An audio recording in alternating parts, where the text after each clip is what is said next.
వందే మాత్రం. నేను మీ journalist Navata. Welcome to R voice. మత మార్పిడి చేయడానికి ఒడిస్సాలోని సుందర్గఢ్ అనే ప్రాంతానికి ఒక మిషనరీ వచ్చిందట. గాడ సభలు పెట్టి మత మార్పిడి చేయాలి అనుకుంటే గాడున్న ప్రజలు గిరిజనులు సుక్కలు చూపించి షెక్ పెట్టిందట. దీనికి సంబంధించి ఇంట్రెస్టింగ్ అప్డేట్స్ చెప్తా చూడండి.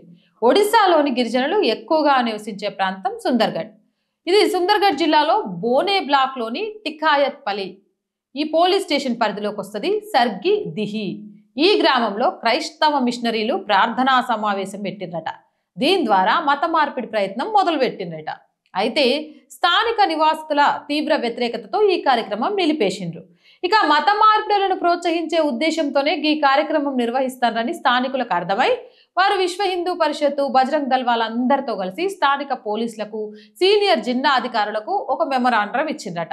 ఇగో గిట్లా సభల పేర్లతో పెట్టి మత మార్పిళ్లు చేస్తారు మా గిరిజన ప్రాంతాలకు వచ్చి అని. ఇక అంతే, అక్కడ పోలీసు వాళ్ళు ఈ కార్యక్రమాన్ని రద్దు చేసి సుందర్గఢ్ జిల్లా చాలా కాలంగా మిషనరీ కార్యకలాపాలకు కేంద్ర బిందువుగా ఉంది. జీసస్ హెవెన్లీ లార్డర్ మినిస్ట్రీ అనే క్రైస్తవ సంస్థ బోనే క్లబ్లోని టికాయత్పాలి పోలీస్ స్టేషన్ పరిధిలోని సర్గిదిహి గ్రామంలో ప్రార్థనా సమావేశం నిర్వహించాలని ప్రణాళిక చేసింది. ఈ కార్యక్రమం మొదట నవంబర్ 13 నుంచి 15 వరకు జరగాల్సి ఉంది. ఈ సమాచారం స్థానిక ప్రజలలో తీవ్ర ప్రతిచర్యకు దారితీసింది. ఇటువంటి మత మార్పిడి ఆధారిత కార్యకలాపాలపై అభ్యంతరాలు వ్యక్తం చేసిండ్రు. ప్రార్థనా ఉత్సవం, ఆశీర్వాద సభ అని పిలువబడేది తప్పుడు వాగ్దానాలు, తప్పు దారి పట్టించే ఆధ్యాత్మిక పద్ధతుల ద్వారా పేద నిరక్షరాస్యులైన గిరిజన కుటుంబాలను లక్ష్యంగా చేసుకొని మత మార్పిడి కార్యకలాపాలకు ఒక వేదిక అని గ్రామస్తులు అనుకున్నారట. ఇక నివాసితులు ముందుగా స్థానిక పోలీస్ అధికారికి లిఖితపూర్వకంగా విజ్ఞాపనలు సమర్పించడమే కాకుండా సబ్ డివిజనల్ పోలీస్ ఆఫీసర్ అంటే ఎస్డిపిఓ, పోలీస్ సూపరింటెండెంట్ ఎస్పీ, పశ్చిమ శ్రేణి డిప్యూటీ ఇన్స్పెక్టర్ జనరల్ డిఐజీలకు కూడా ఒక కాపీని పంపినట. ఈ కార్యక్రమాన్ని ఆపండి, ఇక తప్పుడు వాగ్దానాలతో మత మార్పిడి చేస్తారు, ఇది చెల్లనియొద్దు అని. అలాగే జీసస్ హెవెన్లీ లాడర్ మినిస్ట్రీతో సంబంధం ఉన్న అనేక మంది వ్యక్తులు అద్భుత స్వస్థత, దైవిక జోక్యం గురించి తప్పుడు వాదనలు చేస్తూ మత మార్పిడి ప్రయత్నాలలో నిమగ్నమై ఉన్నారని రాసిచ్చి మరీ చెప్పిండ్రట. ఇంకేముంది, పోలీసులు వాళ్ళకు సుక్కలు చూపించి ఉంటారు. వైద్య చికిత్స లేకుండా పవిత్ర జలం పేరుతో విశ్వాసం మాత్రమే వ్యాధులను నయం చేయగలదని, శ్రేయస్సును తీసుకురాగలదని గ్రామస్తులకు ఎలా చెప్పిండ్రో కాపిర్యాదిలో రాసిండ్రు. ఇటువంటి చర్యలు స్థానిక హిందూ జనాభా యొక్క మతపరమైన మనోభావాలను అగౌరవపరచడమే కాకుండా బలవంతంగా, మోసపూరితంగా మత మార్పిడులు చేస్తున్నారు. ఆ మత మార్పిడి చట్టం ఉల్లంఘిస్తున్నారు, ఆ నిబంధనలకు వ్యతిరేకంగా వీళ్ళు మత మార్పిడులు చేస్తున్నారని ఆందోళన కూడా స్టార్ట్ అయిందట.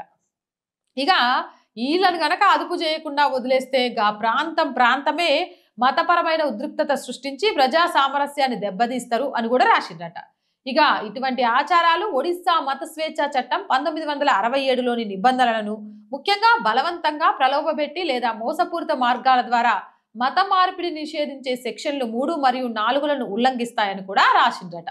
దశాబ్దాలుగా వివిధ విశ్వాస వర్గాలు శాంతియుతంగా సహజీవనం చేస్తున్న గిరిజన ప్రాంతాల్లో ఇటువంటి కార్యక్రమాల్ని అనుమతించడం వల్ల మత సామరస్యాన్ని దెబ్బతీస్తుందని, మతపరమైన ఉద్రిక్తతలు ఏర్పడతాయని గ్రామస్తులు హెచ్చరించిందట. ఇక దీంతో స్థానిక నాయకులు కూడా దీన్ని ఖండించిండ్రు.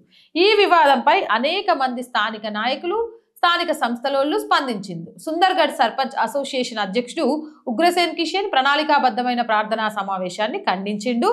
ఇక దీంతో మతం పేరుతో గిరిజన ప్రజలని మతం మార్చాలి అని చూస్తే గిరిజన హైందవులంతా సామూహికంగా క్రైస్తవ మతంలోకి మార్చడానికి ప్రయత్నం చేస్తున్న ముఠాకు మానసికంగా భావోద్వేగ మోసపూరిత వాగ్దానాలకు చెక్కు పెడుతూ భవిష్యత్తులో ఇలాంటి ప్రయత్నాలు జరగకుండా ఉండేందుకు కంప్లైంట్ ఇచ్చి ఇలా చేసేటోళ్ళ బడతామని సూచించిండ్రట. ఏదేమైనా ఇక విశ్వాసంతో ఆయిల్ రాసుకుంటే రోగాలు తగ్గుతాయి, డాక్టర్ల దగ్గరికి వెళ్ళాల్సిన అవసరం లేదు, ఇలాంటి మోసపూరిత మాటలు చెప్పినంత మాత్రం ఇనేదే లేదు, వాళ్ళకు సుక్కలు చూపిస్తామని చెప్పిండ్రట. పోలీసులు ప్రాథమిక విచారణ కూడా చేసిండ్రట. దానికి సంబంధించిన వెబ్సైట్ చూసిండ్రట, ఆన్లైన్ ధృవీకరణ చేపట్టిండ్రట. దీంతో జీసస్ హెవెన్లీ లాడర్ మినిస్ట్రీ కార్యక్రమానికి అనుమతి కూడా క్యాన్సిల్ చేసిండ్రట.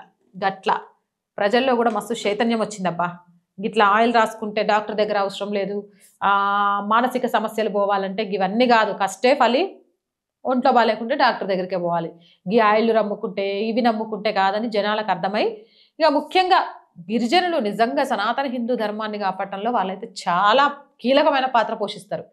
ఇక వాళ్ళను టార్గెట్ చేసుకున్న వాళ్ళకు సుక్కలు చూపించి కటకటాలకు పంపించేలాగా కంప్లైంట్లు ఇచ్చిందట. మరి ఈ చైతన్యం అందరిలో అవసరం ఉందా లేదా మీరేమనుకుంటారు? మీ అభిప్రాయం ఏందో కామెంట్ సెక్షన్లో పెట్టండి. మోర్ వీడియోస్ కోసం ఛానల్ని వెంటనే సబ్స్క్రైబ్ చేయండి. చాలా మందికి ప్రతిరోజు చెప్తున్నా ఆర్ వాయిస్ పొలిటికల్ రెండు మన ఛానల్సే. మీరు చేసే సబ్స్క్రిప్షన్స్ ఈ ఛానల్కి కొండంత బలాన్ని ఇస్తాయి. So please subscribe our channels.